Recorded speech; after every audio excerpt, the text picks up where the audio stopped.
Military causes ये सबसे कहा जाता है कि ये इसको सिपाही म्यूटनी भी कहते हैं 1857 के रिवोल्ट को। क्यों? क्योंकि इसमें सिपाहियों ने बहुत बढ़ चढ़ के हिस्सा लिया। रीजन सबसे पहला था रेशियल डिस्क्रिमिनेशन, कलर को लेकर के। मिलिट्री कॉजेज में कलर को लेकर के होता था सबसे पहला डिस्क्रिमिनेशन।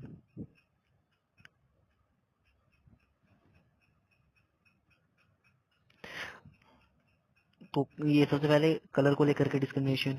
लॉस ऑफ कास्ट, अब मैं बताता हूँ कि लॉस ऑफ कास्ट कैसे होता है। इंडिया के कुछ लोग ऐसा मानते थे कि अगर आपने समुद्र क्रॉस कर लिया, सी को अगर आपने क्रॉस कर लिया, तो इसका मतलब है कि आपने जो है वो अपना अगर सी को क्रॉस किया तो आपकी कास्ट जो है वो खत्म हो जाएगी, ये मानते थे।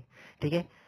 ओवरसीज एक्सपेडिशन के लिए देते थे। जैसे हम बात करते हैं वर्ल्ड वॉर फर्स्ट की 1914 टू 1918 जो चला था सेकेंड वर्ल्ड वॉर में, तो इसमें इंडियन सोल्जर्स ने बढ़ चढ़ के पार्टिसिपेट किया था। तो ये रीजन था कि ये नहीं होता था। उसके बाद कम सैलरी मिलती थी। इंडियन है तो कम सैलरी देंगे, ब्रिटिश है तो ज्यादा सैलरी देंगे। सेम पॉइंट यहाँ पे मैं हाईलाइट कर देता हूँ कि आपकी जो है लेस सैलरी है comparison to British counterpart. कोई भी प्रमोशन नहीं मिलती थी। इंडियन सिपाहीज को तो सूबेदार के ऊपर से प्रमोशन नहीं मिलती थी। सबसे छोटा होता है आपका नाइक, फ्रीलांस नाइक, उसके बाद हवलदार, और हवलदार के बाद आता है आपका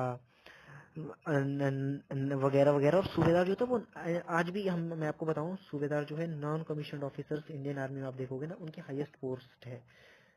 तो इससे ऊपर आप जाने नहीं देते थे, मतलब ब्रिटिश इनको। उसके बाद कास्ट आइडेंटिटीज नहीं होती थी इंडिया में, बहुत ज्यादा कास्टिज्म चलता था पहले।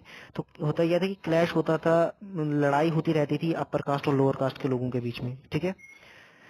उसके बाद कुछ रिलीजियस सिंबल, जैसे कोई हिंदू है वो अपना कुछ लगाएगा, कुछ ब्रिटिशर है सब कुछ अपना कुछ कुछ लगाते थे रिलीजियस सिंबल, जैसे कि वो बिल्कुल भी अलाउड नहीं थे। जैसे कोई दाढ़ी रखता है, कोई मूंछ रखते हैं, टोपी लगाना, तिलक लगाना वगैरह वगैरह, पगड़ियां लगाना, तो वो सारा कुछ बंद कर दिया था। रिलीजियस सिंबल्स आपको मिल नहीं रहे थे। उसके बाद एक और चीज, इट इज लाइक कि आपने आग में घी डालने का काम कर दिया। लॉर्ड कैनिंग की एक पॉलिसी आती है, इसका नाम है जर्नल सर्विस एनलिस्टमेंट एक्ट। ठीक है। ये क्या कहता है कि अगर कोई फ्रेश रिक्रूट हुआ है आर्मी में, किसी को आपने फ्रेशली रिक्रूट किया है आर्मी में, तो उसको कहीं भी जाना होगा जहां उसे जाने को कहा जाएगा।